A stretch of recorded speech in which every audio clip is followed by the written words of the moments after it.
Bangalore, the Chennai Center for China Studies, and the Press Institute of India, let me extend to all of you a very warm welcome.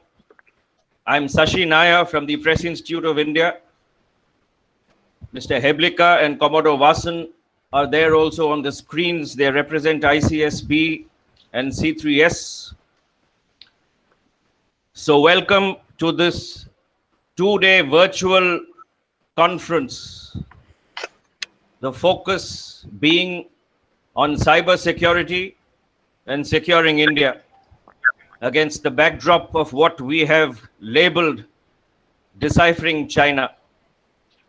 This, incidentally, is the second of a four-part series that we had planned. The first, exactly a month ago, was a sort of curtain raiser called Deciphering China. And there too, we had a session devoted to cybersecurity.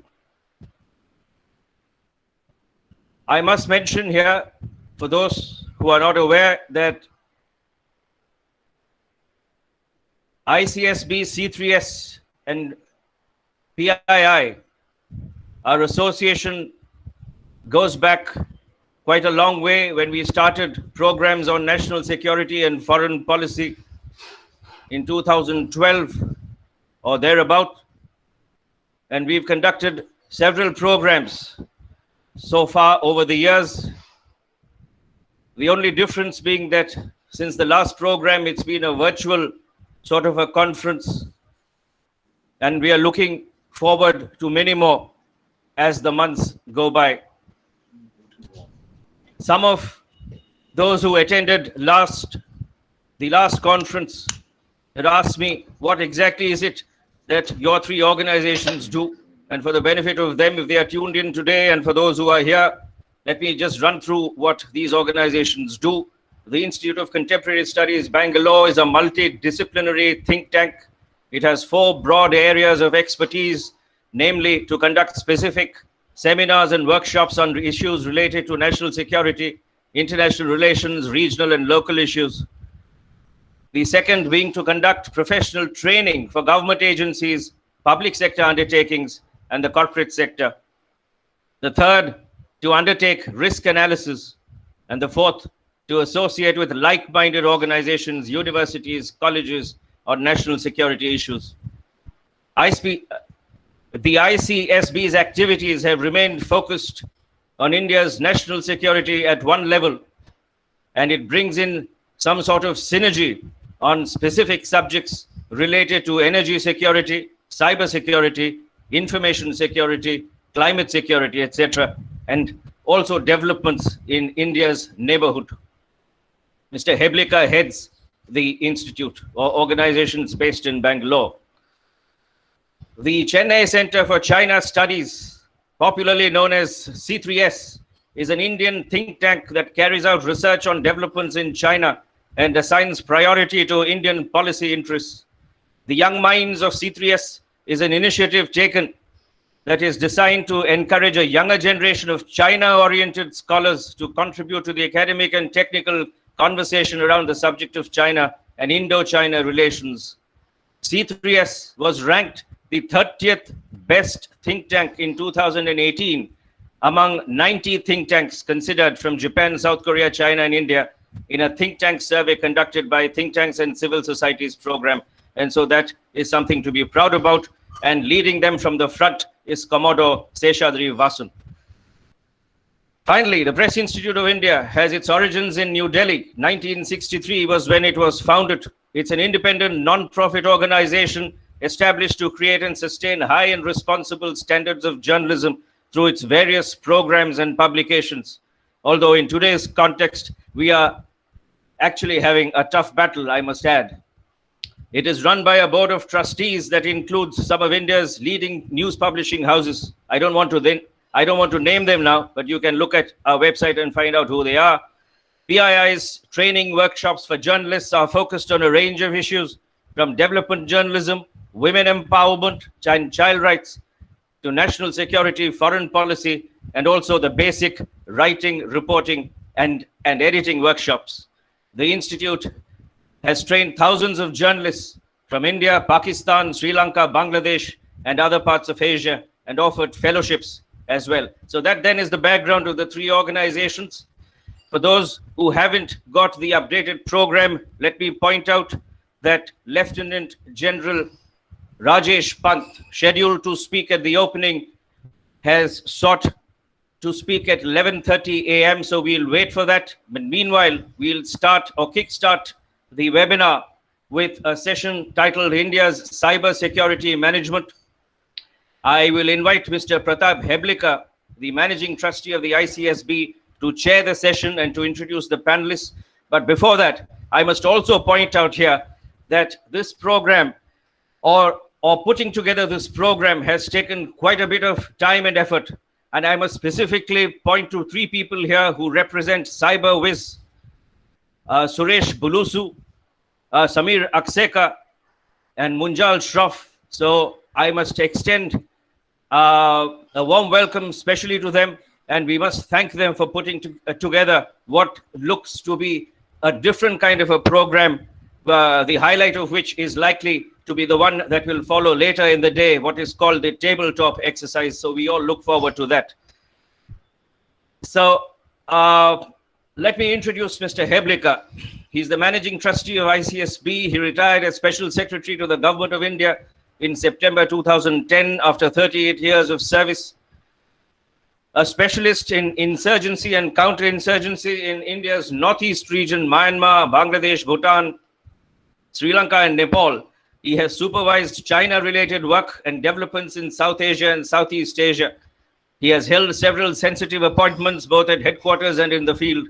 He was decorated twice for meritorious service in 1995 and distinguished service in 2002.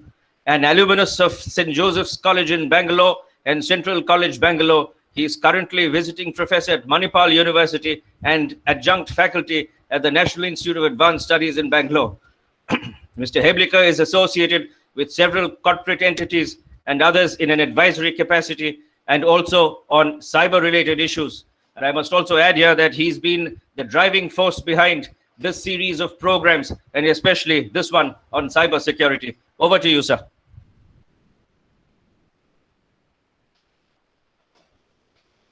You're muted, Mr. Heblika.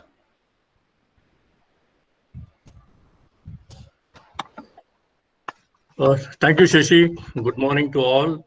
Firstly, let me thank you for the introduction to the different institutes that are taking part, to the people who are going to be present, and also to the program. So we now have a sketch map of what is going to happen today and tomorrow. And I would like to take the opportunity to thank all those who are with us today, having spared their time to join us on a subject which is of vital national importance and interest to all of us. I might probably tread over some of the points which you mentioned, but I would like to bring it to the notice of people who are joining in now, that this webinar was conceived as an outcome-based event in the backdrop of sharp deteriorations in India-China relations, especially since April-May 2020.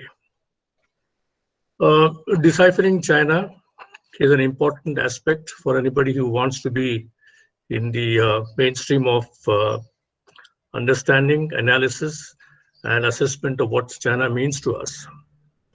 Some 30, 40 years ago, not much of information was emanating from China. And with the onset of liberalization, globalization, and privatization, China is much more open today. As a consequence, we have much more information, exponential availability of information for us on China on a daily basis. So this, therefore, makes it difficult for people who understand China, how to assess China, how to sift the fact from the chaff, and how to make it worthwhile to understand what China is all about. When we talk about China, we talk about the Chinese Communist Party, which is the main driving force.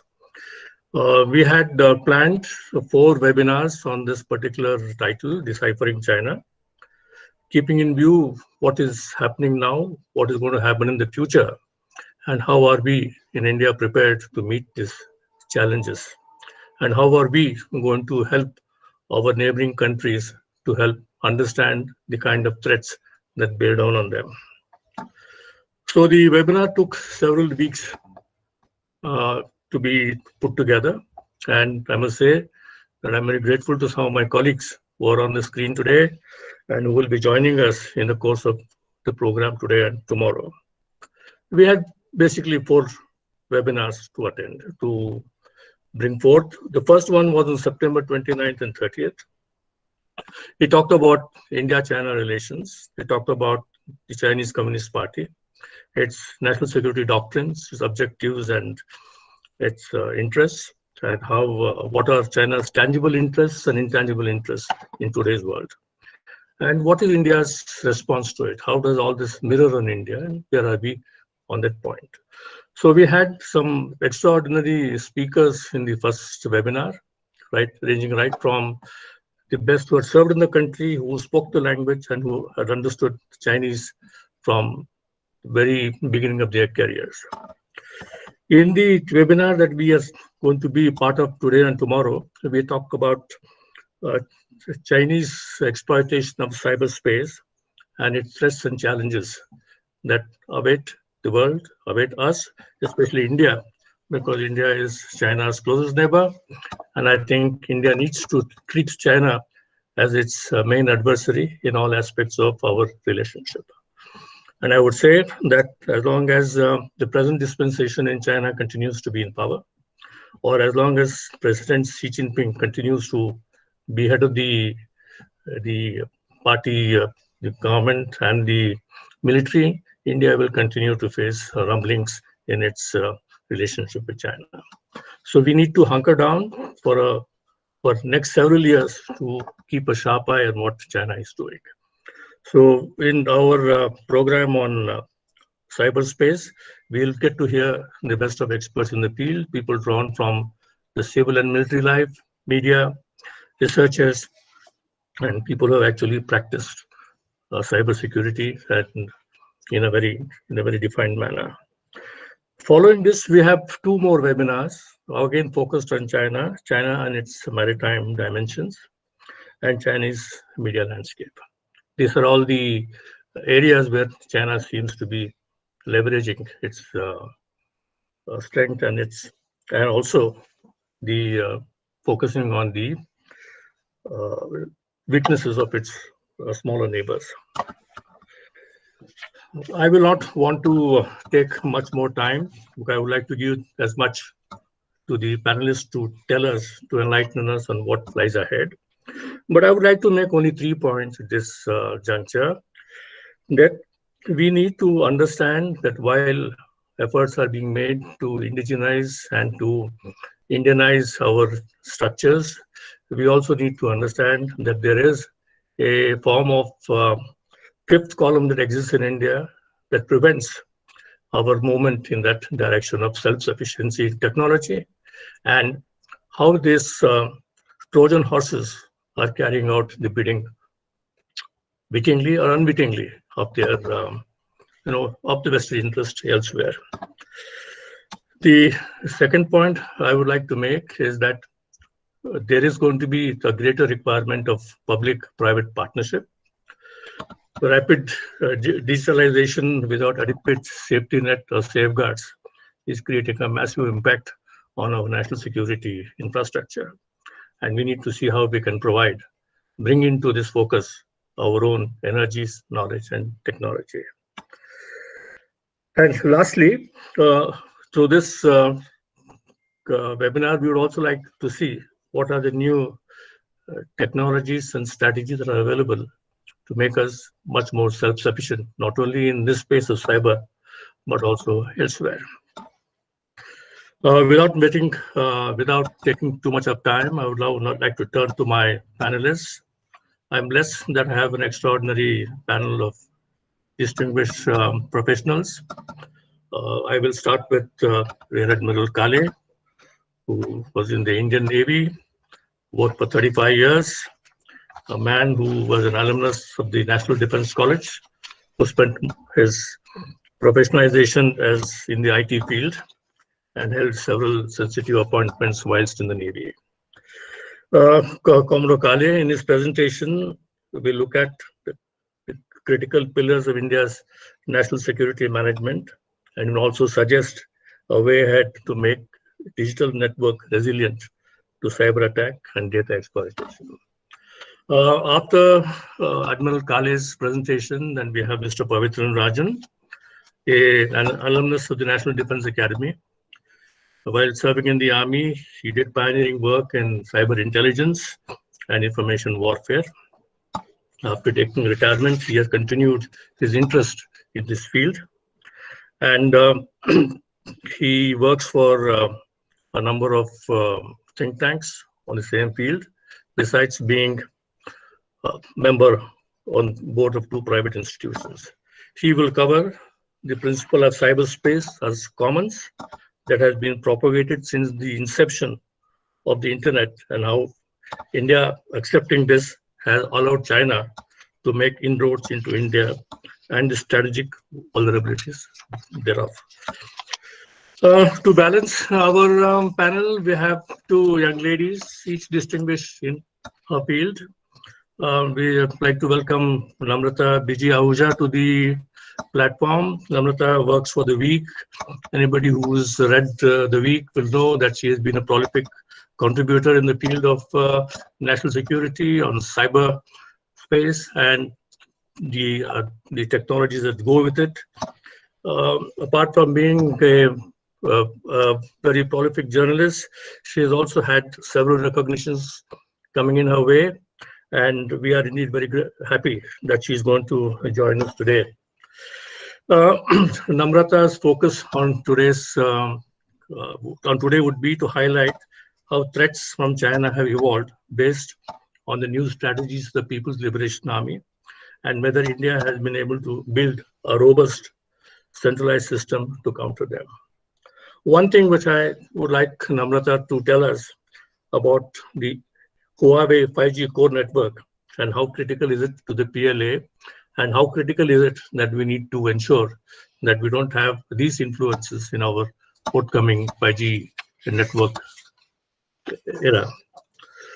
Last but not the least, from far off in Singapore, we have Dr. Anuradha Rao, PhD from the National University of Singapore, and an MPhil from JNU Delhi, and an alumnus of Mount Carmel College in Bangalore. She did her PhD in new media and communications. She set up her own company called Cyber Cognizance, which talks about cyber awareness, and she conducts workshops for corporates and netizens and produces online courses for issues like cyber safety, cyber security awareness, cyber bullying, and such items that are related. Her other forte is to talk about issues related to fake news, disinformation, misinformation, and how we need to be sifting fact from fiction. So without much ado, ladies and gentlemen, welcome to the panel. And I now request Admiral Kale to kindly start the proceedings. Please note that each of you have 15 minutes. And at the end of it, we have a question answer session. Thereafter, some of our queries perhaps would be answered by General Pant, the National Security Advisor, who will be joining us at 11:15. So we have enough time. So without wasting my time, I would like to welcome Admiral Kale to the table. Thank you.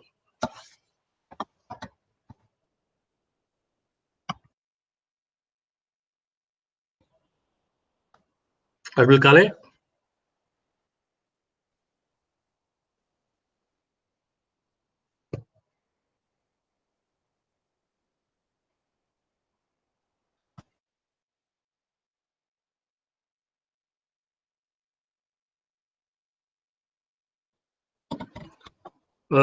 Sanjeev, you're muted. You'd unmute yourself, please.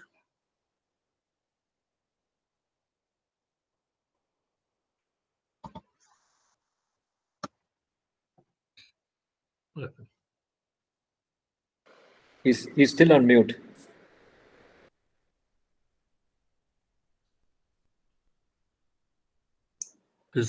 I can't see him. You can't see me? No, I can't. Yeah, there he is. So Sanjeev, you're on. Welcome. Yeah, I am on, but I am trying to share my presentation.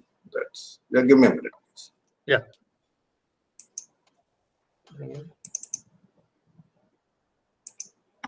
Is my presentation seen now? Hello? No, Not yet, sir. not yet. Not yet. So you have to share your Okay. screen. You have to go to present Yeah, I and was share your just screen. trying to do that. Okay.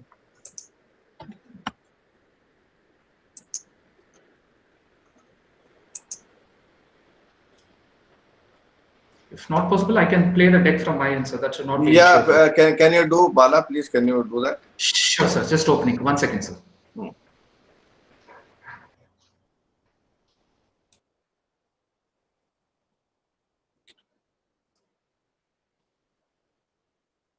So while Bala is, helping me in sharing my presentation, good morning to all of you, to Mr. Shashi Nair, my session chair, Mr. Heblika, distinguished participants and my panelists, ladies and gentlemen.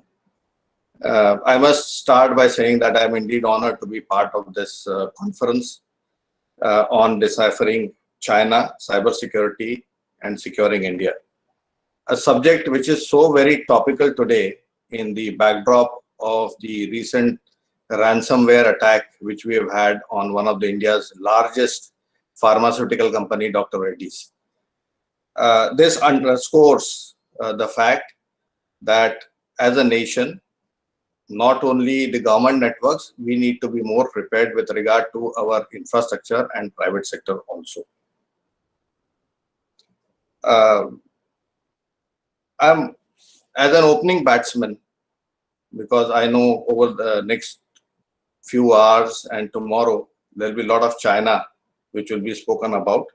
I intend to briefly touch on how our cyberspace can be exploited by China, and then go on to the pillars of cybersecurity and give some suggestions with regard to the cybersecurity. There is, however, a caveat that my presentation today is based on perceptions, because my study or the presentation is based on open source, and I'm not privy to the happenings which are there in the government, which I'm sure General Pant and his team, as and when they participate, would probably like to tell us. I would like to admit that last few years has seen a spate of activities from the government with regard to the cybersecurity initiatives. Government has also not shied away from addressing the elephant in the room, which is the threat from China, cybersecurity threat from China. And in my opinion, government can only be an enabler, and the responsibility of ensuring cybersecurity of our space lies on the individuals and the administrative machinery, which is mandated to implement policies and directives. In my presentation, as we go through, I will give an example which will highlight this fact that despite policy directives, how so-called fifth statesmen frustrate the policy directives and government efforts. So I'll start by saying that all connected devices and networks are vulnerable. It's a very sweeping statement, and the experts here will agree with that. And a degree of cybersecurity which such a space offers is decided by its intrinsic design, adaptive and nimble state policies, resources deployed, and time taken to respond to discovered vulnerabilities. Next, please. So in brief, how can China exploit our cyberspace and affect our cybersecurity? The biggest threat is with regard to the data of individuals, which we know are being passed down to through the China's mobiles and apps to their servers in China. And these can be used for behavioral engineering, espionage, and to influence response of major national and international events. Few days back, there was a news article which said that top businessmen are being monitored by China, and their social space activities are being monitored by Chinese agencies. It makes it that is a case in point. Then exploitation of networks and devices for denial of service using published and unpublished unpatched vulnerabilities.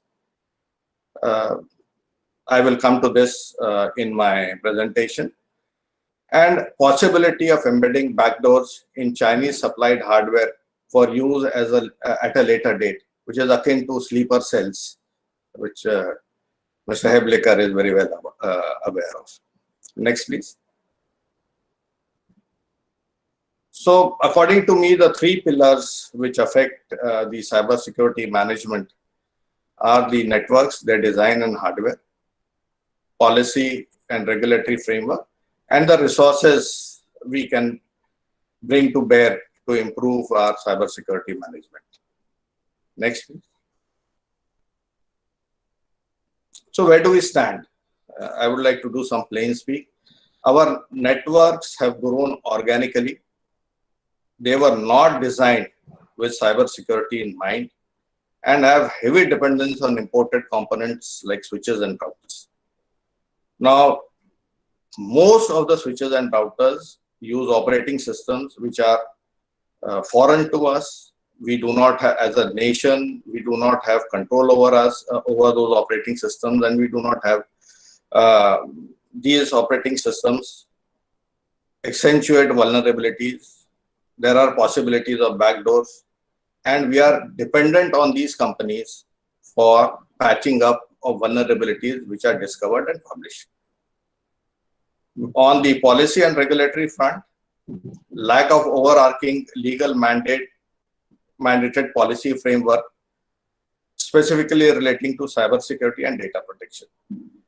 Government is itself little hesitant about going all out with regard to data protection, because government is one of the biggest users of public data, individual data. And I can understand the dilemma they face themselves in, that if they decide to bring out some very stringent laws with regard to data protection, they might find themselves at the receiving end. Then there is excessive dependence on government agencies for certification, for analysis, for response, and this results in a non-level playing field for the private sector. I am of the firm belief that there is tremendous talent available in the private sector or in the space which is beyond the government space, and the capabilities of such individuals and institutions need to be brought together to address this critical issue. Again, there is no formal mandate for ethical hacking, legal support to ethical hackers, and a lack of good Samaritan law in case of cybersecurity. Next, please. So now commitment at national level, I think though policies have been issued, we need to establish an office of ombudsman for quick adjudication of representation and implementation of Atmanirbhar policy. It will come to light why I am focusing on Atmanirbhar. Punitive measures against personnel drawing up anti-Atmanirbhar specs, and requirement to draw India-specific policies and regulatory regulations and requirements. Next. Bala, next please. So most of us in this nation believe, one back please. Yeah, most of us in this country believe that products of reputed foreign companies are secure. This notion I would like to demolish by giving the examples which are shown. Microsoft, as late as 13th October, issued a patch for 47 vulnerabilities, out of which 2 are categorized as serious. Cisco, Juniper, and the likes have unpatched vulnerabilities which are publicly available on sites like cvedetails.com, and they can be used, such vulnerabilities before they are patched can be used by the hackers. And there is, again, I'm emphasizing, there is a huge lobby in favor of certain products, certain companies, which we need to see through and address. Next, please. So this just gives a, this detail is from cv.com, and in 2019, only denial of service vulnerabilities with respect to these 3 companies. These are the published vulnerabilities. Next. Now, I would like to show this case study where I say that the implementation is lacking and why there needs to be a hard-fisted policy for implementation of government directives. Coincidentally, this is from Tamil Nadu, the place from where this conference is originating now.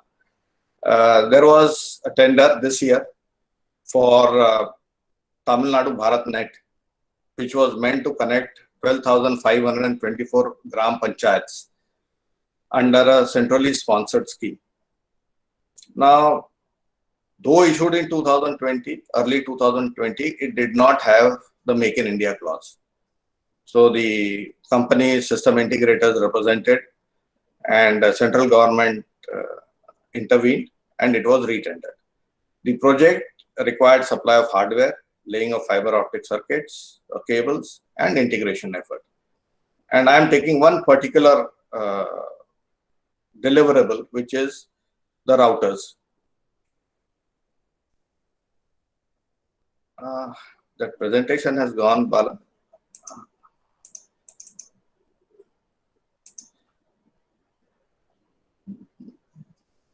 Yogesh is presenting. Yogesh? Okay, I'll read out.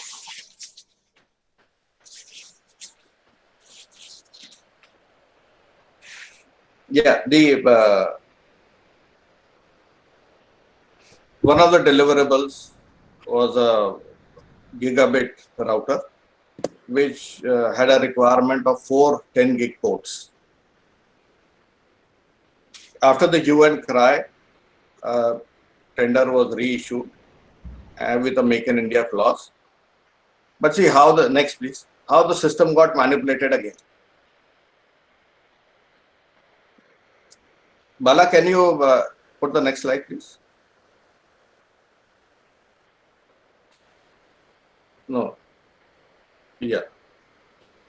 So when it was issued, the specifications for the routers got changed from 4 into 10 gig ports to 6 into 10 gig ports. Now, what are the consequences? The cost per router has gone up by at least 20,000.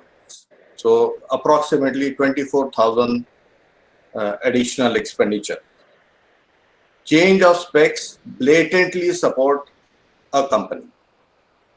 And the reason is that Indian companies, some Indian companies and Juniper and Nokia, etc., they have proven 4-port gigabit routers. So they have been excluded.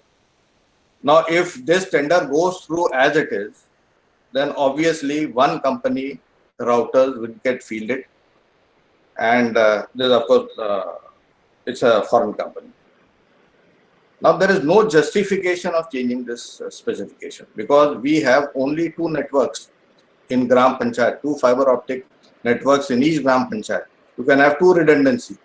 There is no justification about changing the specs to 6 ports, especially when it appears that it has been done to keep domestic companies or indigenous companies away. Now, what are the solutions? Next.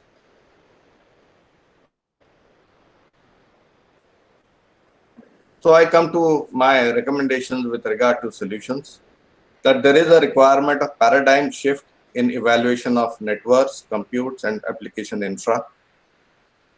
The paradigm needs to look at configurations and networks from security perspective rather than legacy method of number of deployments, years of existence, and fair electronic life, which our audit always holds on to and prevents cyber security initiatives being implemented, or rather obstructs the cyber security initiatives being implemented.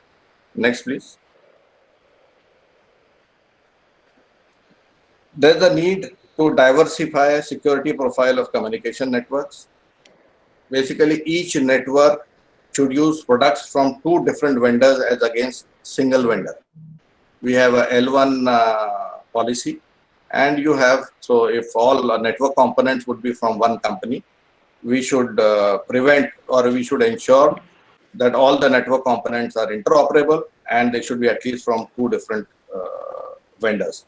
And such networks will prevent cascading effect of an attack due to different security profiles of products fielded. Next, please. So what we should do is, with immediate effect, I know it is very difficult for the government to say that we will use only indigenous products. With immediate effect, we should say at least 50% of indigenous components should form part of all government networks. In case of air-gapped networks, which automatically are considered as critical and important networks, this should go to 80 to 100%. And this will be cost effective because indigenous production technology is relatively cheaper. We will have control over the operating system. Today, whenever reputed companies, routers and switches come, there are a host of services which are running in the background. And such services increase the threat area of that device and makes it vulnerable to exploitation. And again, there will be a control over how quickly we can deliver patches and reduce the vulnerability. Next, please. Is it visible, sir? Yeah. Next, please. So, with regard to policy and regulatory, I have already said that there has to be a hard-fisted implementation of Atmanirbhar Bharat policy for at least for network components. We are self-sufficient with regard to the fiber optic cable, etc. We should mandate specifications to be drawn to support proven indigenous products, rather than taking specs of imported products to eliminate Indian products. Yeah, thank you, sir. Then there is a cost advantage which is given to indigenous components and firms. This cost advantage of 20% can be given to the system integrator to have flexibility in designing of the network, maybe where they will have to compromise with the specification and some additional components might have to be put in. And formation of Office of Ombudsman, as has been brought out earlier. Next, please.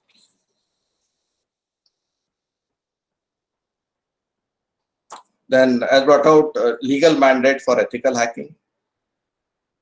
We know that government does not have resources to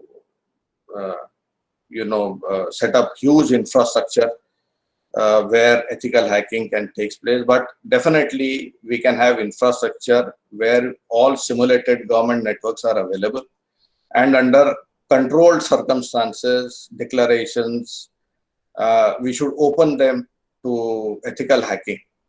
It will ensure that the vulnerabilities of such networks are reduced and are patched from time to time, and provide legal protection to good Samaritan in line with the latest amendment in Motor Vehicles Act. Next, please.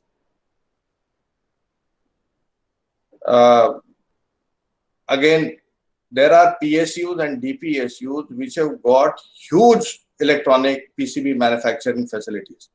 A case in point is ECIL and BEL. These high-class PCB, multi-layered PCB fabrication facilities, which are secure in nature, with traceability, everything, are used once in 5 years just before elections to make electronic voting machines. And they lie idle and suboptimally utilized the rest of the time. I think government can mandate use of such facilities for manufacture of indigenous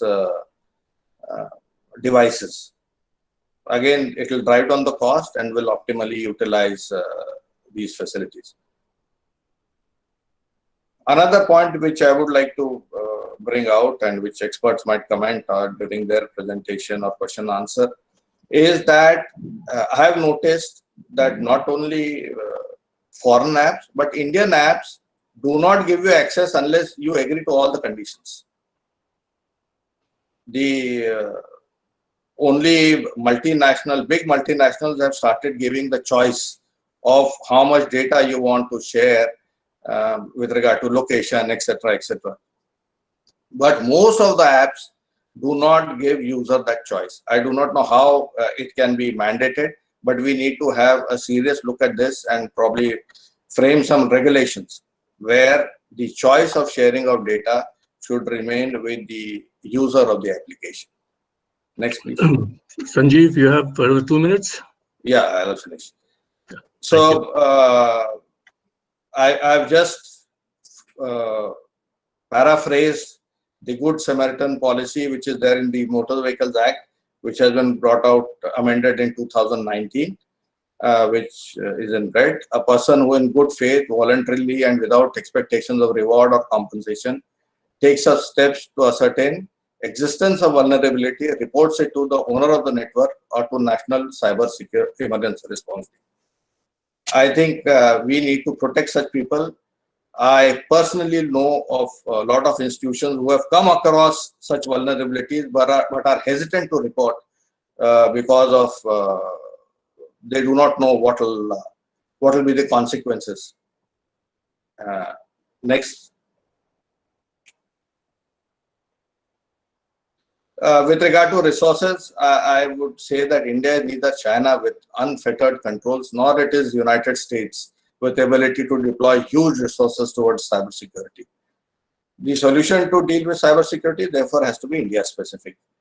And there is a shortage of resources and talent in government space, which can be made good by the next 4 points which have been shown here.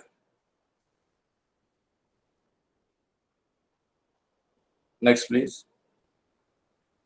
I would conclude by saying that ensuring cyber security is everybody's responsibility, every individual's. In the Indian context, government support can be expected towards establishment of regulatory framework, providing enabling environment and centralized facilities. Mandating induction of indigenous network products, data localization, data security laws would be essential for bolstering the efforts. Thank you. I finished.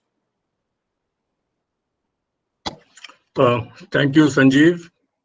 I think in the time that allotted to you, I think you have been able to tell us what exactly is the issue and what could be the solutions ahead. And that, like you said, importantly, that all of us are stakeholders in national security, and it devolves on us to ensure that whatever we do has one outcome, that it is in favor of India. Thank you. We will take questions and answers at the end of the panel discussion. May I now call upon Pavitran Rajan, please, to address the participants. Thank you. Yeah, good morning. I hope I'm audible. Yes. Yeah. Okay, great. So I'm now trying to play this, yeah, I hope my screen is also visible because now I can't see any one of you. Perfect, sir. It's visible, sir. Okay, great. So firstly, thank you for giving me this opportunity. I'm indeed grateful and humbled. And, I've got this excellent speaker, Admiral Kale, who has given a beautiful overview of what is wrong. So let me now take you about 60,000 feet into the air to understand what are the fundamental issues. Because when I came into this field, I realized that we are the victim of narratives which has been, very nicely created by people over decades, and this can't be overturned in, in a very short time frame. But when I hung my boots from the army and became an advisor with the Ministry of Affairs, one thing which helped me was the Snowden revelations. So in the field of cyber, there is before Snowden and after Snowden. And once Snowden came, I knew that I had a small little chance, which I think now is possible, provided people are, aware of what are the challenges. Now, to demystify cyber, because India, or most of the world is run by people who are above their 60s, okay, 65, 70. These are the people who run this world. And for them, cyberspace is mysterious. They will listen carefully, but they do not understand most of what is being talked about. So one of my endeavors has been to try and demystify. And for that reason, let me now take you into a little bit of history and make you understand how this world works. So I take you to another admiral. This is Admiral Alfred Thayer Mahan, who first talked about global commons. He was the first guy to use the word commons, the fabric or connective tissue of the international system, which extends into the sea, air, space. That time cyberspace was not there, but the term commons was originally coined by Admiral Alfred Thayer Mahan. He foresaw today, okay, about 100 years back, he saw the latent potential of China. And he looked at China, and at that time, the population of China was 400 million. And he said, once this nation becomes industrially aware and scientifically the equivalent of Western powers, we will not be able to contain them. And we need to invest into it. And today, the world order, mostly what you see, was created by the West with an aim to contain China. Okay, not only China, but other nations too, but China especially, because they saw that as the biggest threat. I have just put this particular slide to show you the sea lanes of communication where the trade happens. Okay, and this numbers which you see on the screen, these are the millions of barrels of oil which flow through those. Okay, this is dated to 2004 when I wrote this paper, The Fallacy of the Cyber Commons. If you Google it out, you'll be able to get that paper and go through it. But this was just to teach our own strategic community the challenges of and make them understand the what are the challenges in cyberspace. So these show roughly the millions of barrels of oil which go through, and you will see two places which are prominent. One is the Strait of Malacca, and the other is the Strait of Hormuz. These basically show where the two strategic choke points, because the rest of the sea lanes of communication actually are much smaller when you compare it with these two particular choke points. And you will find the vulnerability of China is this. If you look at this screen, you will find South China Sea and this entire trade. Okay, these are the maritime trade routes to China. Almost 90% of China's trade, they are a trading nation, goes through the Straits of Malacca. The other straits, Lombok and Sunda, etc., are some minor ores which come into China. Okay, but this Malacca Strait, if you look at it, that is the choke point. And the Chinese people are the Communist Party is a strategic community, because they actually captured power, unlike our founding fathers who inherited, I would say, gifted independence. These people had to capture power, and they are more strategically attuned to what does it take to defend a nation. And if you look at this, you will realize that to break out of this Malacca Strait, because who have got Japan in the north, you've got Taiwan, you've got all these other nations which the British and the Americans have carefully, ensured stay as part of their, stay in their part of the, playground, let me put it. Wherein China feels constrained. They know that they can be threatened, they can be choked. So that is why they are trying to create that, road, the CPEC, via POK into through Pakistan, and to break out of this. Okay, so that they have alternate routes, and CPE and the rest of the BRI also is in one way trying to break out of this Malacca Strait and also enhance its economy. Now, why is this significant? So there you have, there is this MIT professor, Barry Posint, 2003, who said that the command of the commons is the key enabler of US global power position. So in the olden days, imperial powers used to come, capture, invade into nations, set up their own governments or proxy governments and extract wealth. In present times, that is no longer acceptable. Like slavery got banned. So imperialism is also not appreciated. So what do? They just try and project power into the commons, the fabric which holds the world together, the oceans primarily. The America has got the biggest, that is why it's the biggest naval power. And if a nation does not fall in line, they try to choke access of nations. So for example, Iran. So Iran, since it is not falling in line, today the US has unilaterally choked, their trade, their economy, and slowly persuade that nation to come into line to what the global hegemon wants it to. So commons, this is the definition: a space in the international system over which states do not exercise the normal prerogatives of sovereignty, to which now provide for universal access for economic, political, scientific, cultural, and sometimes military purposes. Now that last part is key for those states with the requisite technological capabilities. So to make you understand the strategic significance, the value of world trade as per 2014 figures, when I dug it out, was $18 trillion. Sea was 70% by value and 80% by volume. Air was 20% by value and 1% by volume, mostly smartphones, etc., etc. And land was 10% by value and 19% by volume. Oh, and there you have this cyberspace. The transactions via SWIFT, okay, was $10 trillion per day. Now, when you think about it from that point of view, and this SWIFT, it doesn't capture the whole significance of cyberspace. Cyberspace is the, in one way you can call it the nervous system of the modern world. So it is not only the money, it is everything, your daily functioning, even what we are doing, everything is controlled. When we right now talk, is controlled via cyberspace. And any power which can dominate this will then dominate the world. So here is, I've also captured, these are our undersea fiber cables which come and deliver your internet connectivity.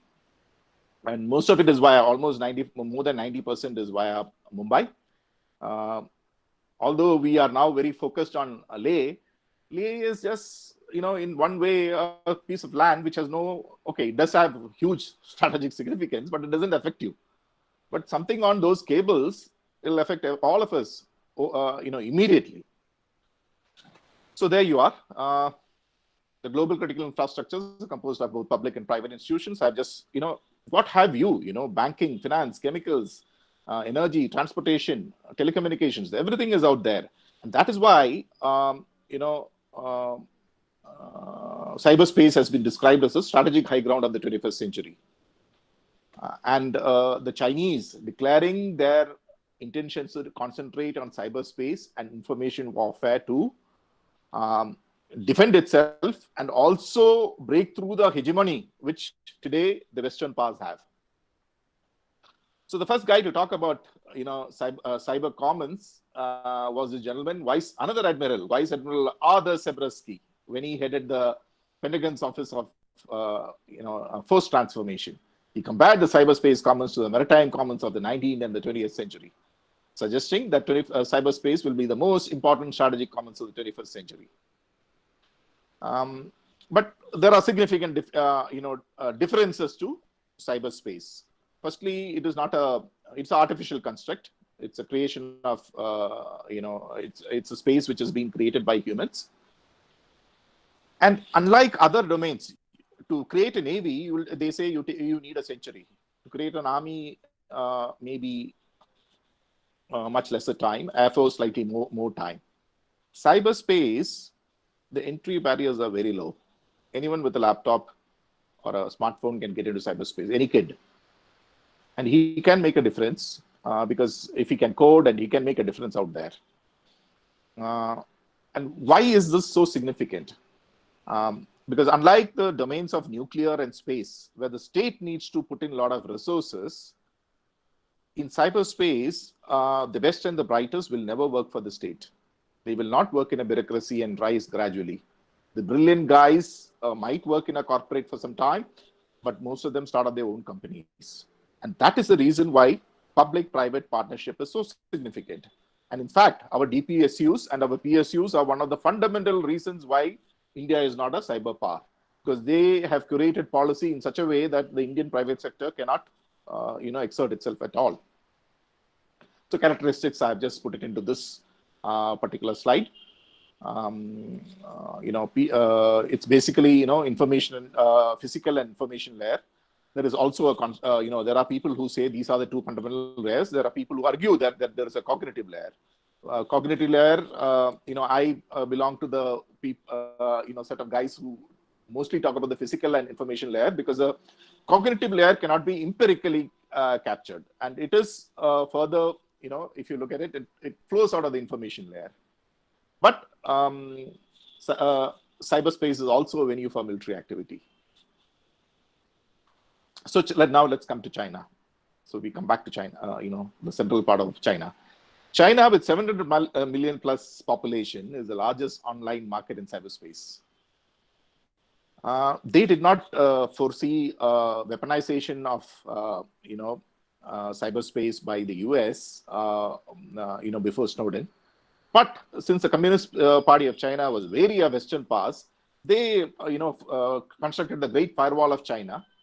And that gave them advantages, because unlike India, where we opened up everything and we were so trusting of everyone and calling everyone, China, created their own firewall. And I remember just about a decade plus back, there were a lot of articles about India being a superpower in this cyber domain, etc., etc. China, no one mentioned it. Today, no one says that. We remain, although people did say about cyber coolies, today, there is no doubt at all we have remained cyber coolies, while China has suddenly burst out and they have become a superpower in cyberspace. They created giant corporations, Alibaba, Sina, Huawei, ZTE, they all with strategic significance. India did not, because our ITES industry sabotaged the narrative. A lot of our people joined in it and got taken over. Some wittingly, a lot of them unwittingly. So when you look at, this is one, again, a picture of, digital inroads into China. And there, if you look at India, we are totally, colonized in one way. Chinese appliances are all over India and not a single word of protest till the time they came to LAC and just went 2, 3, 10 kilometers. Okay, thank God they did that, because now we start looking at the dangers of what is going on. There is an English saying, landing up for a gunfight with a knife. So when I look at today's, scenario of warfare, we have basically prepared ourselves for an industrial era war in the information age. That war is not going to happen the way we envisage it to will be happening. Anyway, let me now come back to just about a few years back. China, led by Russia and other Central Asian countries, after Snowden proposed the Internet Code of Conduct, India backed it up. Okay, they also saw that social media helped topple regimes in the Middle East and Africa, and it could provoke social schisms in all countries, and curate elections. These are all visible quite some time back. But till the time it has come into the US, in our country, we have not even recognized this because there are powerful forces who do not want it to be recognized. In July 2015, they passed a law which says sovereignty extended into cyberspace. This is, 2 years, first 2013, nations like China and Russia and many others passed a law. We are still debating and we can't get our law ready, but we have managed to. We did a much bigger thing. We banned our currency. We also declared that we'll go and become a digital, 100% digital economy without a privacy law. Quite surprising, if you. So there is this digital Silk Road. Pavitran, you have a few minutes more. Okay, sir. I'm just, most of it is in picture form, so that it gets. Yeah. So in India, what has happened? I'm very glad to hear this. Fifth columnists, which have been again and again told. Fifth columnists dominate most of those decision-making bodies. That is the reason we have not been able to take that. So I've just captured that in this slide. Now, current status, there you are, heavily dependent on foreign nations and vulnerable from adversarial state-sponsored attacks. We don't have a privacy law. We have created, UIDA and many other things which push us, which make us much, much more vulnerable, with hardly any steps taken other than slogans to protect us. So what was a strategic deception which took place? The free flow of data was linked to freedom of expression. I mean, in India, you cannot, we are a free, people believe that we are a free liberal democracy. And because of which, in spite of seeing the dangers when China came in, people noticed. But then if you allow, if cyberspace is if it's a global village, why wouldn't we allow China or any other nation to come in? So how could you unilaterally just ban China? Those were the reasons why, because of the literature created by the Westerners, even the Westerners didn't, try to push. They tried to push the danger of China, but they knew that pushing the danger of China will show the rest of the world that you need to indigenize, and they did not want that. So those are the conclusions which I, have, put out there. Cyberspace is the strategic high ground of the 21st century. Immense power and immense economic wealth are created over there. Okay. Let me also show you certain other slides, which I'll just go through. Data colonialism, when we initially talked about it, people were not.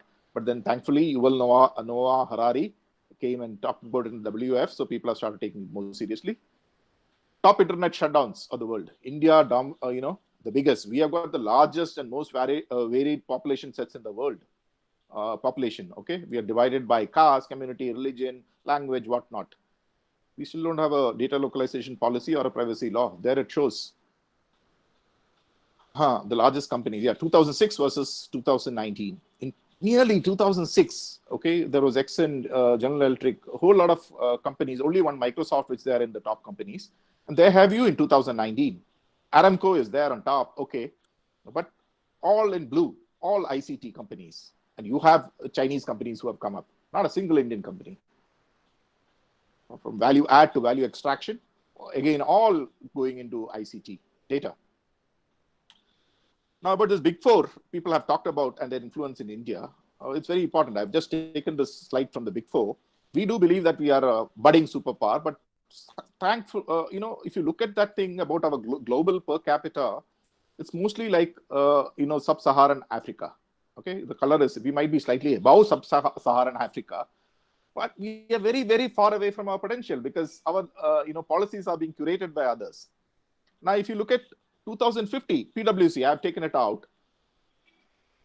We are definitely, in a color which we would not want to be. Even China, if you look at it, is still a middling power. The global hegemon, the Westerners still there. That is what they are the guys who are advising us how to go ahead so that we reach where they're predicting we will reach. So there are only two things in cybersecurity. First is trust and resilience. Trust is, are you from a trusted, is the technology from a trusted provider? It's like, can people who are not Indian citizens become part of the Indian military or the Indian civil service? You cannot, because you basically don't trust them because their interest will be to other nations. Likewise in cyberspace. And the second is resilience. because there is nothing called absolute security. All security systems can finally be breached. Now, when it is breached, can you heal the breach in almost real time? That is resilience. That can only happen when you own the technology. It can never happen when someone else owns the technology. So this is, I've just pulled it out, lobbying by big tech in the US. That's the only figures which are available, because what China spends, we have no clue. What this big tech is spending in India also, we have no clue. Okay, but they're trying to pour a humongous amount of money to ensure this privacy, indigenization, data localization, data sovereignty does not happen. And we have the biggest challenge, if you look at for India, is our youth bulge. We've got historically the largest youth bulge in human history. Okay, and we can call it a population dividend, provided we have the jobs. Since we do not have the jobs, it's called a youth bulge. And when something like this happens and your economy tanks, usually what happens is revolution. So one needs to be careful. This is our actual biggest problem. And ICT is the lowest hanging fruit if you want to, kickstart your economy. We have to, work very fast. We have to pressurize the government, because the government is under a lot of pressure by these big companies, whose combined, top 4-5 companies have got a GDP which is bigger than India. And that sort of money power is, and India is a place where they can actually make a difference. So these are certain recommendations which are flashed. I'll take it on in the question and answer session because time runs out. But I leave this for you to think. 60 years back, the Japanese were known for shoddy technologies. Okay, no one talks about Japan as a land of shoddy technologies today. 30 years back, we all know China was like us, maybe slightly even behind us. No one talks about that today. We are better placed. Okay, we've got a great human resource. We can do things, but what is lacking is a strategy. And why is that happening? Because it's being curated. It's our policies are curated to ensure that we do not take off. Thank you so much. Those are my details. I'll take on the questions. If anyone wants to further write into me, please do that, because I teach in this place. So I put that particular ID. I'm ready to take on. Thank you so much. I hope it did make sense. Thank you, sir. Back to the chair. Thank you, Pavitran. I think this is one of the finest presentations I have seen on this subject. And I think, as I see it, it complements in a major way what Admiral Kale has said. I think the more we depend upon ourselves and we create a strategy, not only can we move forward with confidence and the ability that we'll be able to achieve or break the glass ceiling. So thank you very much for the presentation. I would now like to invite Namrata Vijay Ahuja to share her thoughts with us. Madam, you have 20 minutes. Thank you.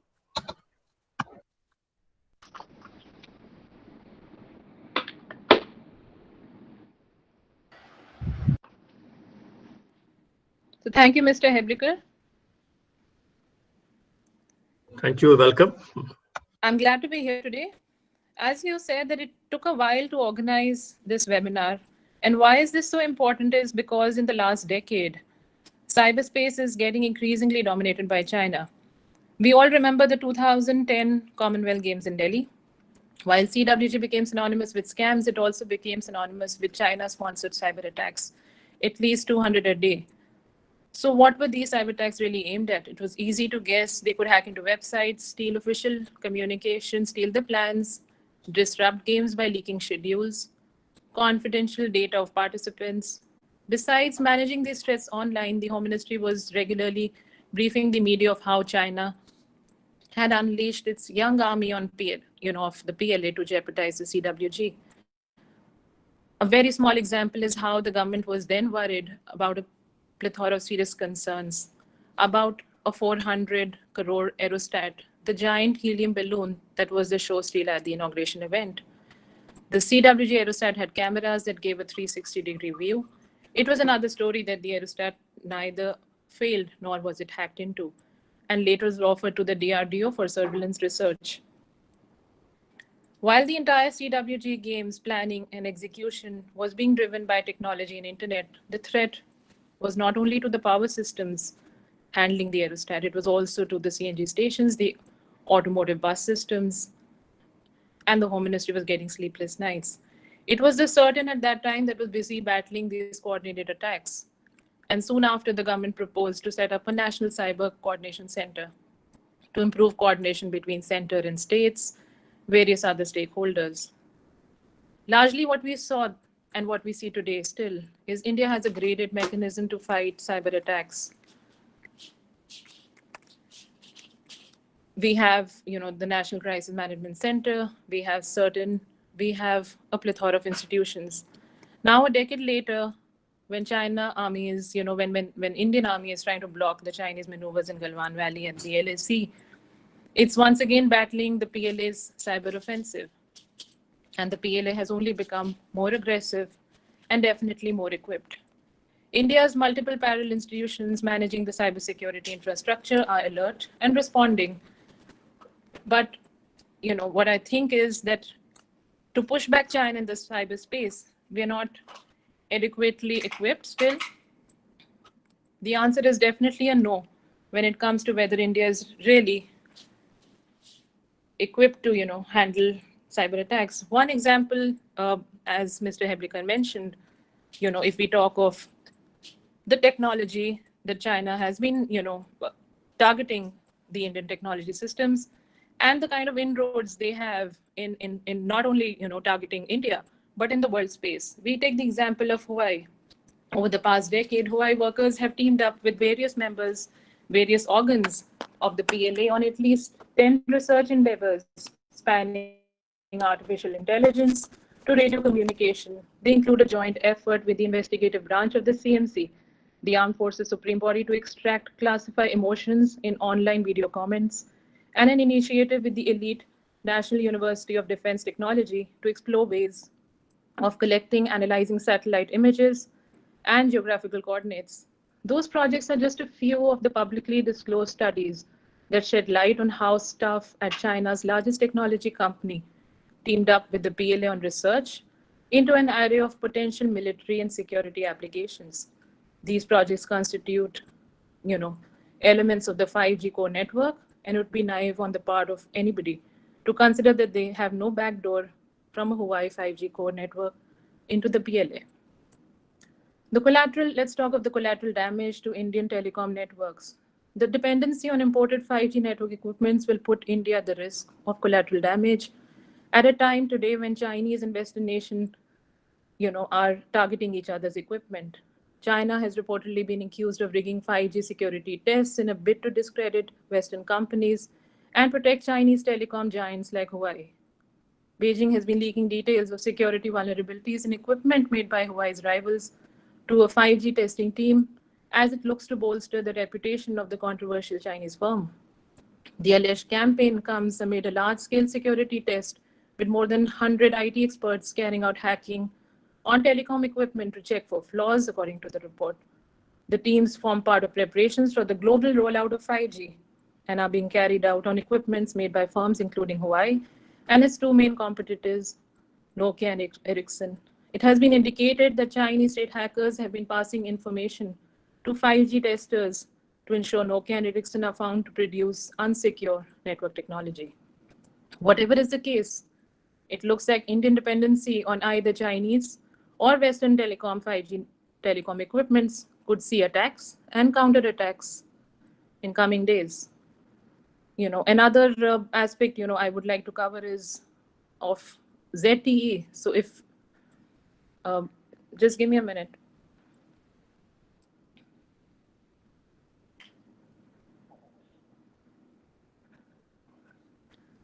So why 5G networks are also important is for 5G, the combination of competitive and geopolitical battles adds up to the ultimate worst case scenario for business.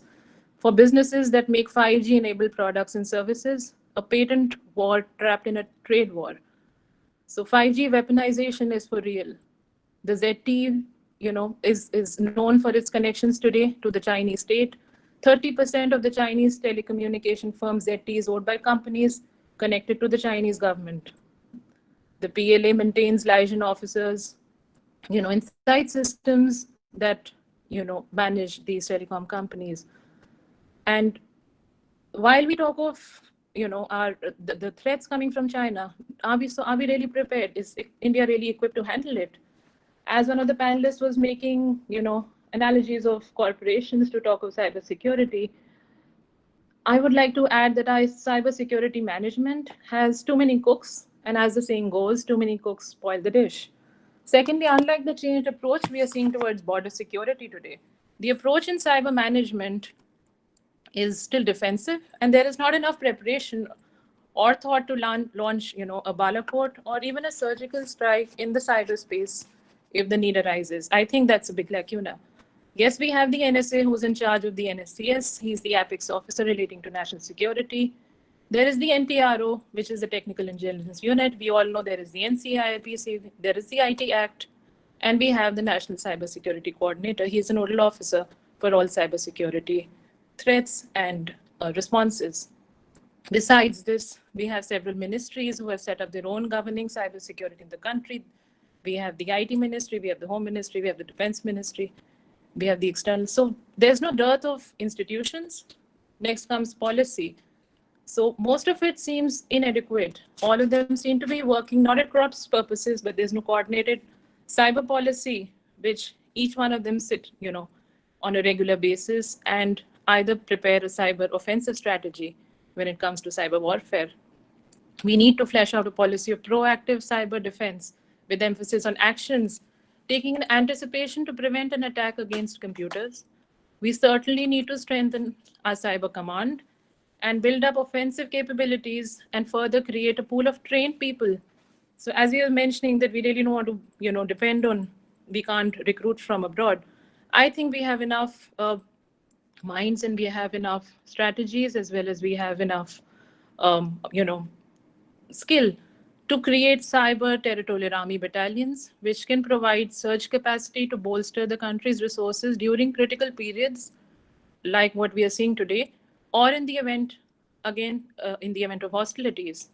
Cyber awareness is another key issue that is not focused much on. A couple of government institutions are doing brilliant research in this area.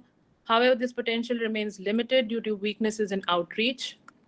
To increase digital and cybersecurity awareness, a much wider dissemination of common vulnerabilities and exposures. Reports regularly need to be issued by the CERTIN and NCIPC to the public at large, who should be able to opt in and subscribe to receiving such updates in the form of newsletters, urgent updates, warnings. From personal experience, it's even difficult for the media as we disseminate information to access, the data or the kind of threats, that even the CERTIN is handling at certain stages.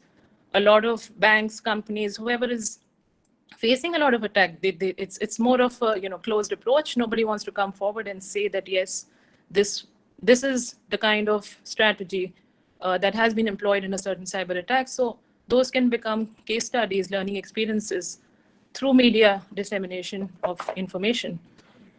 It is also unfortunate to see when the EU is celebrating the General Data Protection Regulation, and even third world countries have come up with data protection laws. We've seen recent examples in Brazil, even Thailand considering a similar model. In India, despite the constitution of the Sri Krishna Committee, drafting of the data protection bill, it's yet to be enacted and it lies with a parliamentary panel. It definitely shows a failure as a strong data protection regime. Enough deliberations, consultations, and submissions on the bill have already taken place. It's high time it becomes a legislation. Another point is India is yet to have a coherent data sharing mechanism. This is what I was referring to. So for the establishment of the CERTIN and other sectoral CERTINs for the financial sector, power sector, that was an important step. However, it's yet to establish a multi-stakeholder cross-sectoral information sharing platforms where relevant threat information is shared, collated, analyzed for better understanding of existing and future threats.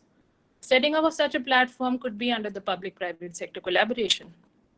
India is also yet to come up with any policy on blockchain and cryptocurrencies and is unable to gain benefit of cutting-edge research on emerging technologies like these. There was a RBI circular in 2018 that had effectively blocked dealing in cryptocurrency.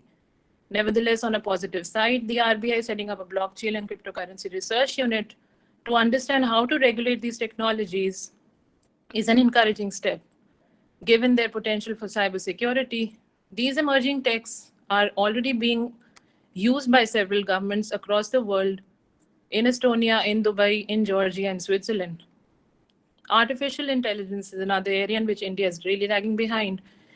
Indian AI research is already behind other countries. Besides Niti Aayog's discussion paper on a national strategy for artificial intelligence, we have not been able to do much. Given the biases of AI, inclusivity should remain the key, along with focusing on economic growth. We should consider providing incentives for Indians abroad with specializations in AI, cloud computing, machine learning, and deep learning to return to India and contribute to AI development. India can also consider setting up initiatives on the lines of Israel's CyberSpark.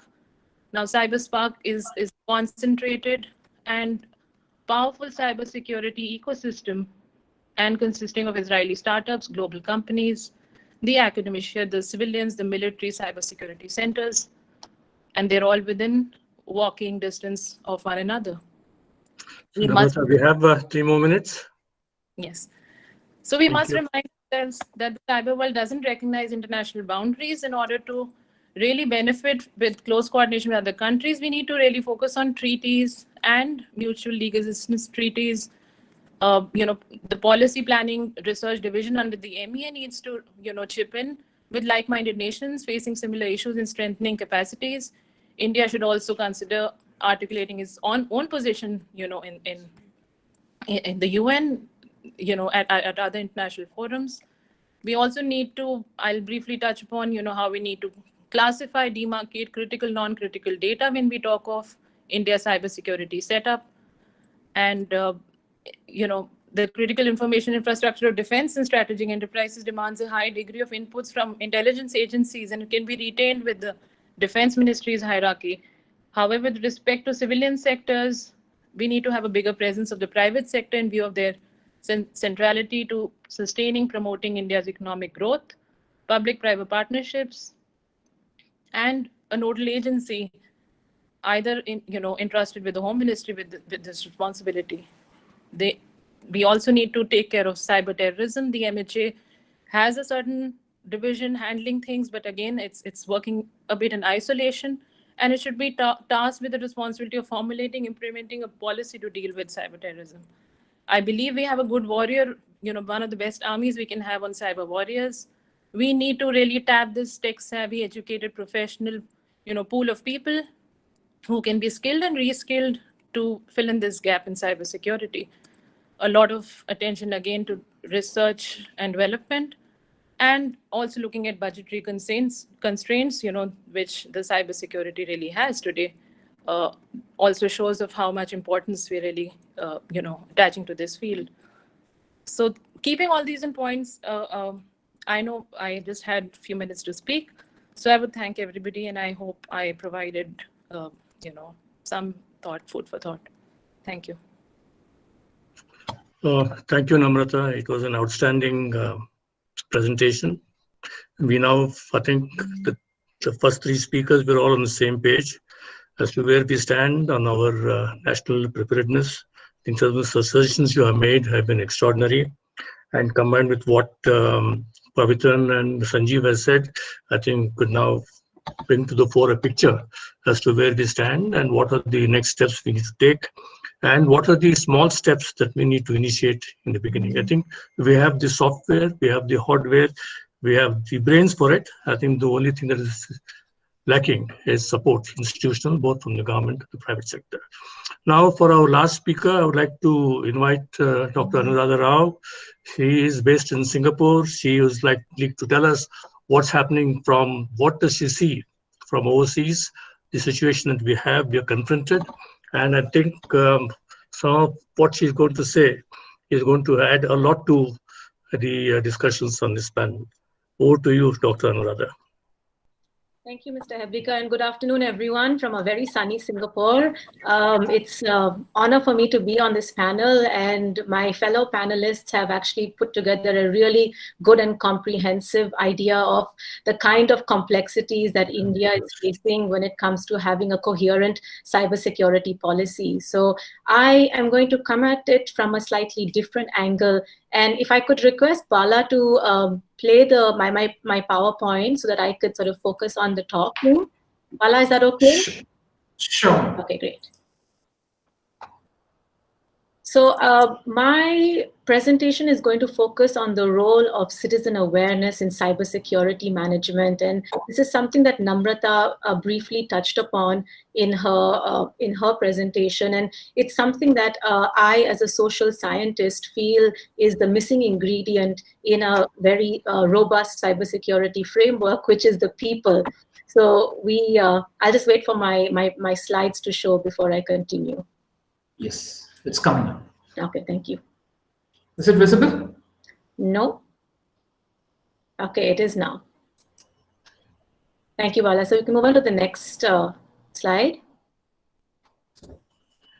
So, and if you just press the next button. Yes. So if we look at cybersecurity in terms of people, technology, and processes, the technology and processes aspect are pretty straightforward.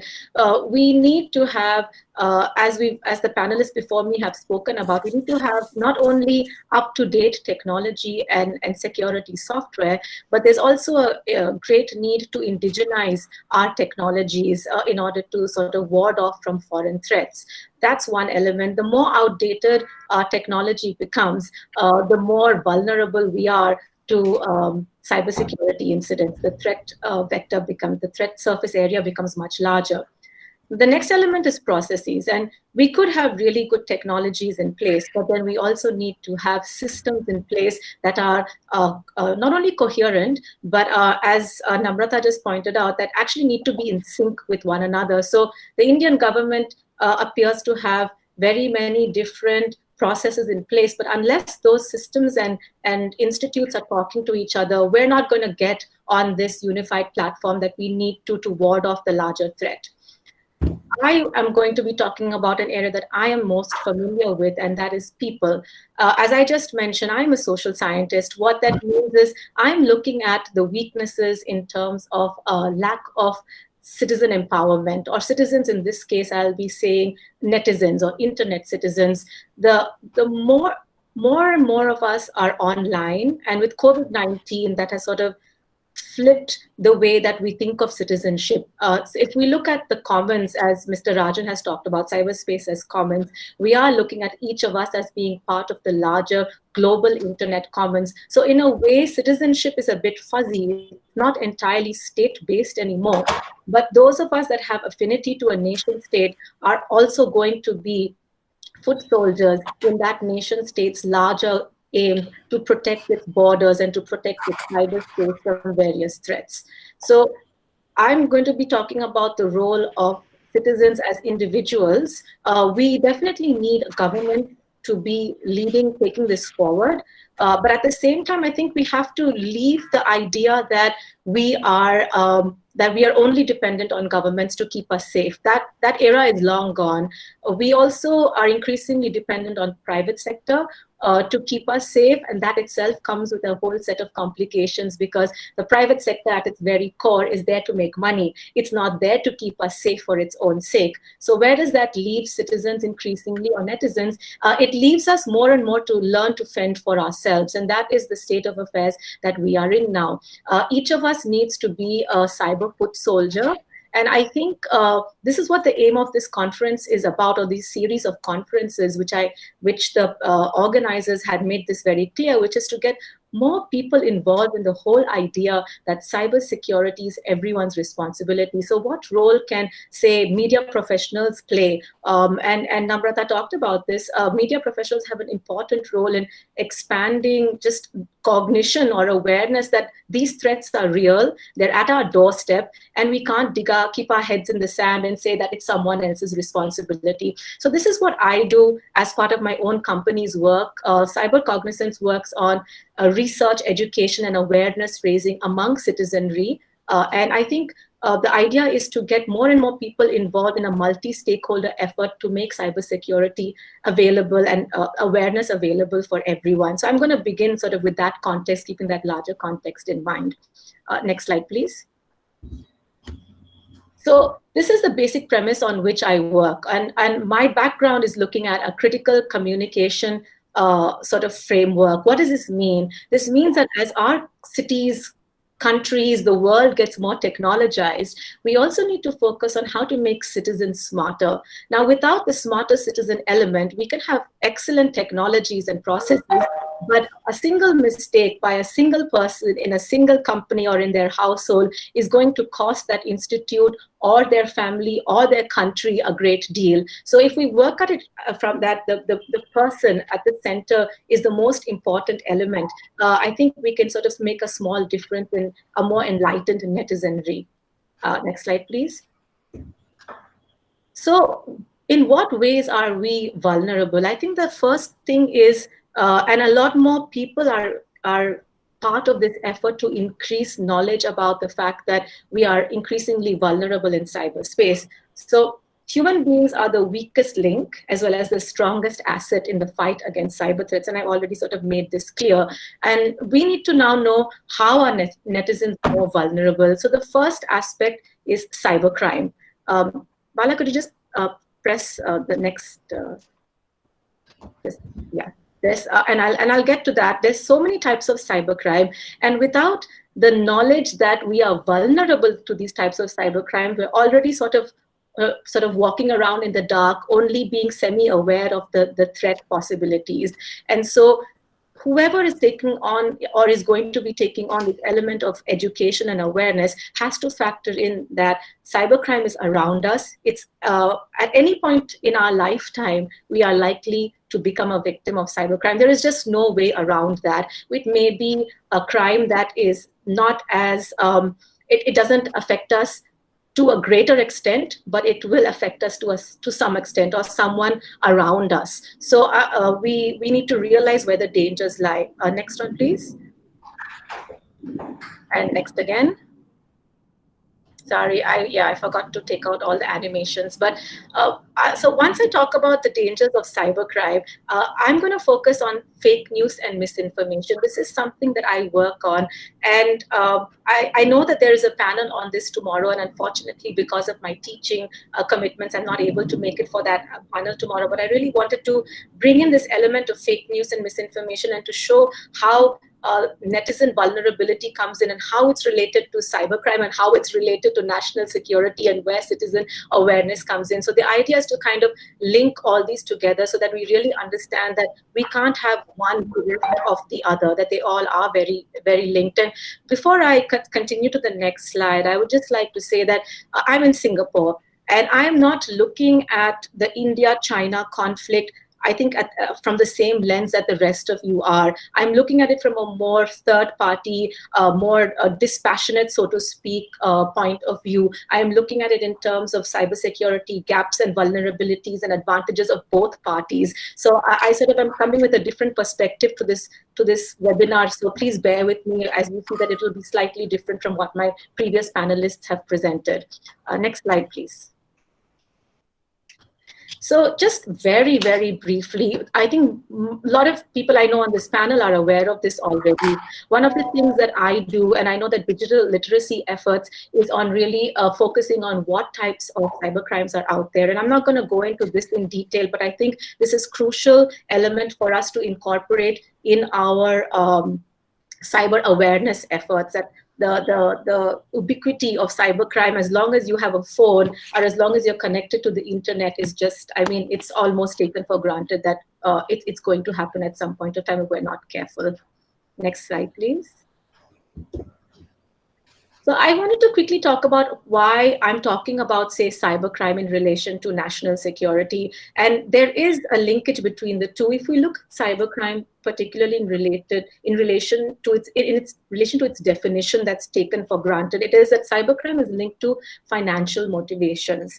But what happens when it gets a little fuzzy and cybercrimes like data breaches, phishing or hacking occur, and there is some evidence that links it to state-sponsored actions, or that it's linked to, say, a target that is a critical infrastructure target, or it's linked to a medical facility, right? So this moves us away from cybercrime to national security. And I think these are the kind of linkages that we also need to enable our citizens to see, to know that if a data breach occurs, that they have to report it somewhere. And so I think the processes should be in place to understand what is considered a cybercrime, when you have been a victim, and what are the steps to take thereafter.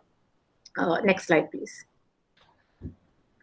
So I'm going to talk about fake news and misinformation, because that's something that there is, that abounds, right?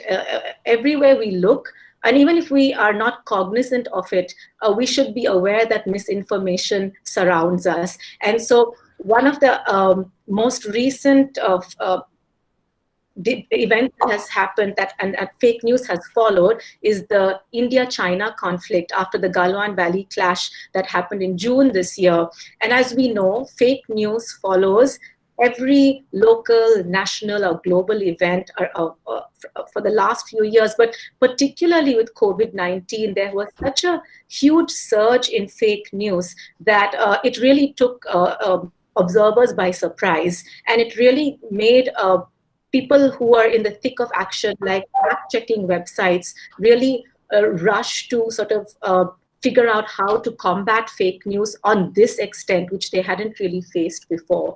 And so if we look at the current India-China, so I wanted to bring in the India-China conflict in terms of fake news and misinformation. And I know that my panelists have brought it out in many other ways. And so this is what I'm going to be focusing on, which is that, and Namrata spoke about this, which is that we have cyber armies that are spreading propaganda and misinformation.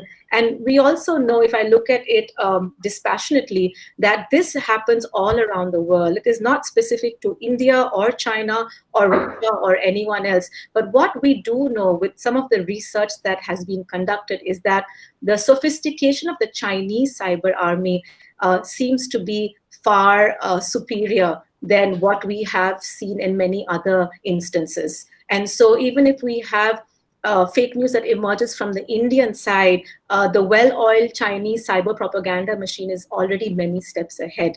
And so this is another type of cybersecurity threat that emerges from information. And for those of you who know the term information warfare, is a huge aspect of cyber warfare, and propaganda has always played a role in geopolitics. And this is how propaganda comes back into the picture with fake news and information. And with social media, with more and more people on social media, what happens is there's again greater surface area for attacks to take place, because everyone has a social media account more or less, and so their ability to take in misinformation becomes much vaster if they aren't aware of how to sift fact from fiction. And Dr. Rao, you have 3 minutes more, please. Okay, sure. Next slide, please, Bala.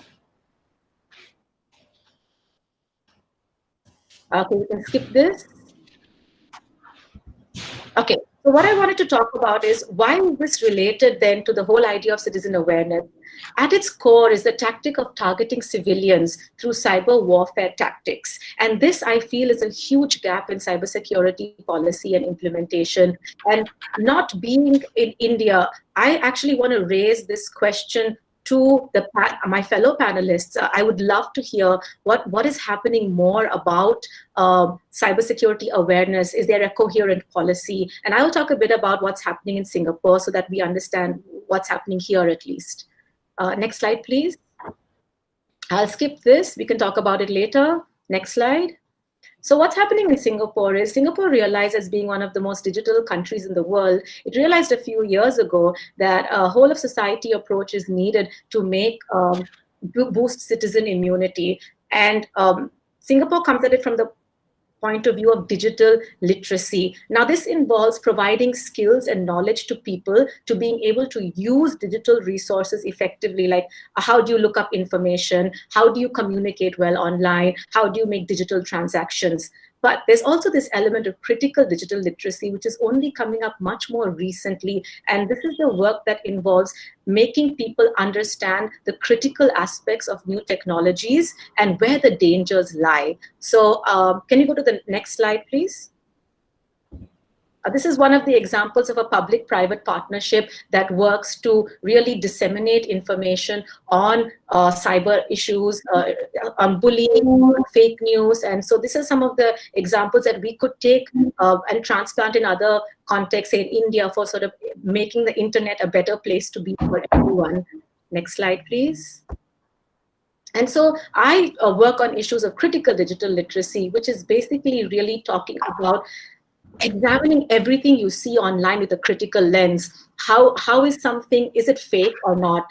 Read up on how to determine what information looks to be fake. Is an image doctored? Let's talk about how images are doctored and get people to understand this better. The concept of ethical literacy is so important. What does ethical literacy mean? Understanding that new technologies could have negative impact on our lives, and keeping that in mind when we incorporate them into our lives.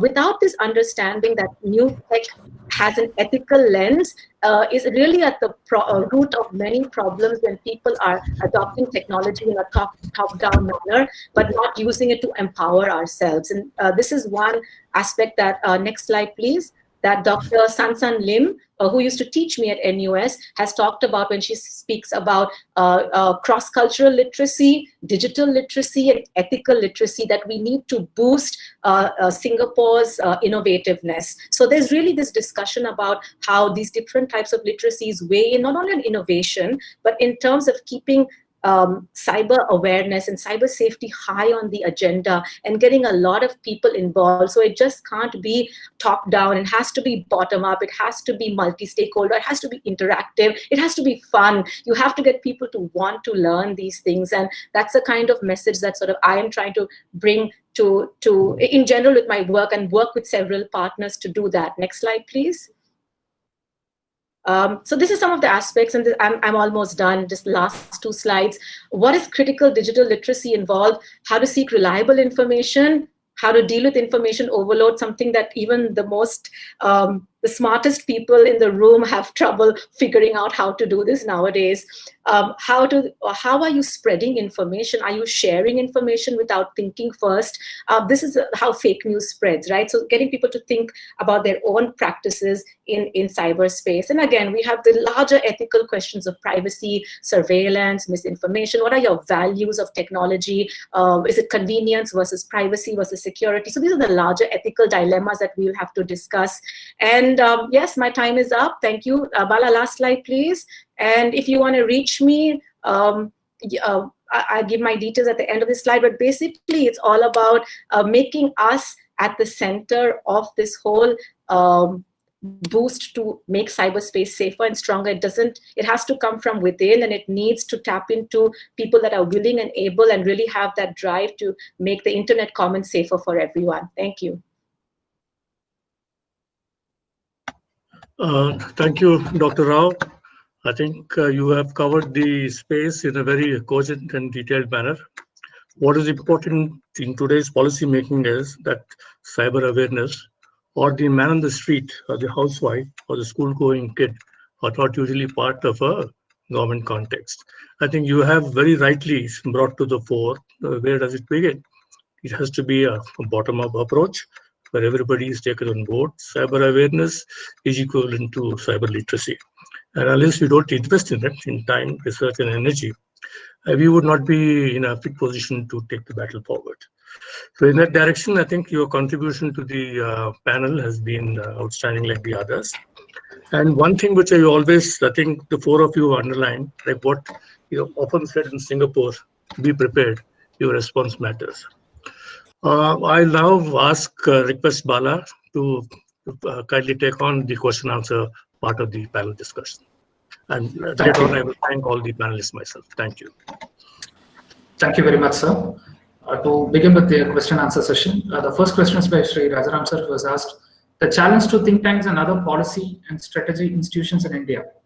Can you come up with match the big four and big tech in terms of influence? This question is directed to Pavitran sir. Okay. Am I audible? Yes, sir. Perfect. Yeah. Okay. Can you match the big tech, big four and big tech? Yes, we definitely can, because we are a nation of immense size. Only thing is we lack the correct strategy and the policy initiatives for that. Okay, we definitely can. But does the government have the political will to do that? Is the first question. And is the government ready to identify who are the people who are curating these policies, who have curated and who are still occupying government positions and sending India down the drain? I say this with as a citizen with no malice. We have the Niti Aayog, doing policy initiative after policy initiative, which is harming India's economic and military security. I say this because unless we now raise our voice, I think we are, our future generations are going to be in huge trouble. Thank you, sir. There is another question directed to Pavitran, sir. Mr. K.V. Thomas has asked, same like Chinese legislation covering sovereignty in cyberspace, even in India, we have the IT Act, the data protection, privacy legislations, etc. But the issue always comes up during the enforcement in a democratic framework. So unlike the command of PL or Xi Jinping, can you please offer your views, please? Firstly, we do not have the Data Protection Act or the Privacy Act. Okay, these are acts which are still in the pipeline, which what has come out so far is an NGO for not-for-profit called Vidhi, a lawyer who was totally against privacy and who argued against privacy is making that, curating that particular act as we speak. This is the evidence, therefore. And the people who are behind it, this is OMDR Foundation and the who is who of the ITES industry of India. So if we look at the truth, there you have it. We do not even have a law. And let us be very frank, the IT Act, which has come up in India, came up with the sole purpose of enabling the ITES industry. That was during a time where we thought, oh, this is going to be the future. That is long past. Like I pointed out, other nations have immediately post-Snowden done course corrections. Here we have continued to sing paeans about the cyber commons. In fact, let me correct Dr. Anuradha. Although I gave the heading of cyber commons to introduce, I am a person who argues there is no cyber commons. It's a fallacy. It has been pushed to curate discussions in such a way and fool the people. Thank you. Thank you, sir. There is another question by Commodore Vasan, sir. This question can be taken up by both Pavitran, sir, as well as Admiral Kali, sir. We can call it the perils of democracy. We have objections to electronic voting machines, the Aadhaar, Arogya Setu app, or any such initiative, seriously. But how can this can be overcome? Because the same people who have concerns on privacy issues and data breach have no qualms in granting all permissions to various apps on their mobile phones and systems. How can this be addressed? So I will allow my senior, Admiral Kale to take that on once he is finished. And if he feels that I need to add on, I will add on. Admiral Kale, sir? He needs to unmute himself first. Yeah. So, the base has to be that government has to be more accountable. The first step has to be the confidence building measure has to be from the government. Like I said in my presentation, government is one of the biggest users of data. And unless government brings out data privacy laws and data protection laws and subjects its institutions to these laws, the confidence of public would be difficult to come by. So let me add on Yes. here. Firstly, when you say that citizens are freely giving away their data by agreeing, this is true. You have not gone into the aspects of human cognition. We as a species has evolved over the last 300,000 odd years, and we are able to detect a lot of things in the physical domain, what is correct, what is not correct. In the cyber domain, we are not. and the cyber domain has come up very, most of the occurrences in the cyber domain is curated by, studying human cognition. They have studied how your brain works, and their whole aim is to ensure that your normal defenses come down. That is how the industry has pushed it. Now, I wouldn't say it is the industry. The very idea of the internet, when it was started off by DARPA, was for population control. They created the internet in the 60s when they were fighting the Vietnam War. And what has come up is a mercantilist method of pushing certain narratives and for wealth creation. Let us clearly understand this. And once you understand this truth, and then we decide, okay, as a country, this is what we need to protect it, smart young people will start, exploiting this and pushing the narratives to earn a living. That is what is happening today. There are people who want to start off a small business, and they look at in business they only look at profit at the fastest scale. So where is the profit lying? Pushing the American narrative or pushing the Chinese narrative. There is no profit in pushing the Indian narrative. There you have it. Bala, before we move on to the next question, I'd just like to respond to Mr. Rajan's idea of cyberspace as commons, because I think both of us have diametrically opposite views. And I just wanted to say the way that I approach it, just to clarify, is that the fact that the internet today is considered a commons in terms of the fact that we cannot live without it. It's as integral to our society as air, water, food, and shelter. From that point of view, the global internet commons is something that everyone has equal rights to have a portion of and equal responsibilities to keep safe. So that's when we talk about the global cyber commons from a social science point of view. That's where I'm bringing that in.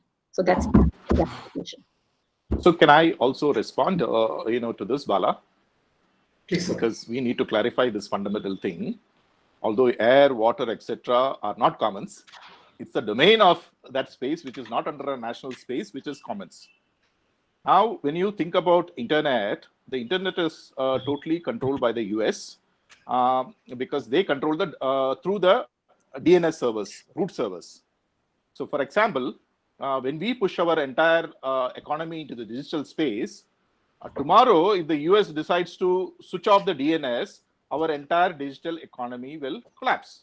Because within in spite of you having different instances, which are there in India, that will only function for a week, and it will start slowly dissipating. So if that be so, it cannot be a commons. They control it. Now, I understand Anuradha's viewpoint, because today she is sitting in Singapore, a nation state, a city state, okay, which is totally part of the Western setup, where when I look at the per capita income of Singapore, US does not see the Singapore state as a threat, because even if they have a higher per capita income than the US. Now, China is just come into the middle income status, and the US sees it as a threat. Okay, now look at India. If we rise up as one political entity, okay, and try to achieve half of the per capita income of a Singapore, we will be the largest, most powerful nation in the world. And in the realm of realism, where the world order is constructed, they do not look at intentions, that we are dharmic in nature, we are no aggressive this. They only look at purely capabilities, because intentions can always change. That is what has happened with China. Just about 5 years back, it was all Hindi, Chini, bye-bye again. Today, we are not saying that. Okay. In 1971, it was the US which moved an aircraft carrier to threaten us. Today, it is India, US, bye-bye. Tomorrow, it might not be. That is the whole idea of a nation. Your interests are, we have to base our policy on realism and not on idealism, because therein India has a history of 1,000 years of being ruled, colonized, ruled over, and attacked. So, although with all due respects to Dr. Anuradha, I thoroughly am, she's from my town, Bangalore, okay, and I totally understand why she is saying so, but I would like to respectfully disagree. Thank you. Thank you, sir. Considering the time constraint, moving on to the next question. It is addressed to Ms. Namrata. How is the media government interface working in China? What more can be done by media houses in India to serve our national interests? I think what we are seeing in China, and if we really think that the China, that's my personal view, government media interface in China is any day better than ours? I don't think so. I think what they do is it's it's a CCP model in China. They control, they control companies, they control them, how the media works. So media houses, or whether they're telecom companies, or whether it's the army, or whether it's their response, it's all state controlled. So that's the way China is trying to drive the narrative today in the world. But I don't think that's working. Even today, despite all the onslaught by China on media during the COVID pandemic, or whether it's the kind of cyber patrol armies they have, or even, as I talked about, the strength of the PLA. Despite all of this put together, China is facing a lot of criticism today. It's being criticized by the world, so if we talk of information warfare or cyber warfare, they still cannot control the global narrative on China. So rather than learning from China, thinking that we as a democracy, as a free press, we really cannot have state-controlled or state-driven, government media interface. So comparing the two models will never work, even if we, strive towards that. We need a free press, we need criticism, we need checks and balances, and we need to drive a policy-based, a response based on our, as you said, not idealism but realism. So to actually drive it with criticism, to really have the government do things that are needed to be done in terms of bolstering our capacities or R&D, and push very insightful, thoughtful ways of approaching the whole issue of how the government media interface really needs to work, not just in the cyberspace, but in terms of how policies are made, which will in turn drive the cyber issue. So we cannot really just think of how we're going to drive cyber the threats posed by China in isolation, but in terms of how we really approach China.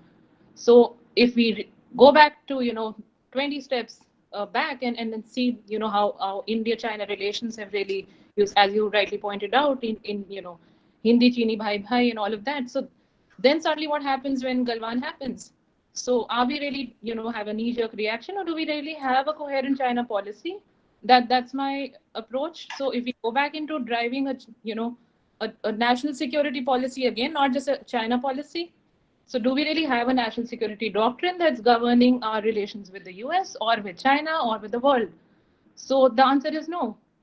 And then we want to respond to cyber threats in isolation, deal with another issue in isolation, border security in isolation. So what we really need to go back, one of the points that I'm trying to make is we need to have a national security policy first that governs interministerials, all stakeholders, public, private, government, all together, and then look at China. All that will automatically flow. So it's all interrelated. And to have a China appeasement policy when one government is in power, here comes politics. So all of it is pretty linked up. So that's how we need to really go back and see. We need to have, irrespective of which government is in power, we need to really strengthen our democratic structure by having coherent security policies first, and then deal with China. Thank you, ma'am. I thank all the speakers and the participants for bringing useful discussions to the table. With this, I would like to hand over to Heblika, sir. Ladies and gentlemen, and I would like to thank my panelists for their excellent presentation. We have gone over the various aspects of what China has done, what China is capable of doing. We also try to understand what is it that India is capable of doing, and what is necessary to forge those weapons for practical use in defending ourselves, or, as suggested, take the battle into the enemy camp. I would like to thank Admiral Kale, Pavitran Rajan, Namrata and Anuradha for their contribution. I'm grateful that you found time to come and talk to us. To me, this webinar is a matter of national interest. And the more we talk about what is happening, the more information is generated for people who would like to make policies or who would like to create new synergies for the future. Now that the General Rajesh Pant has joined, I would like to now hand over the proceedings to Mr. Shashi Nair. Thank you all. Thank you very much.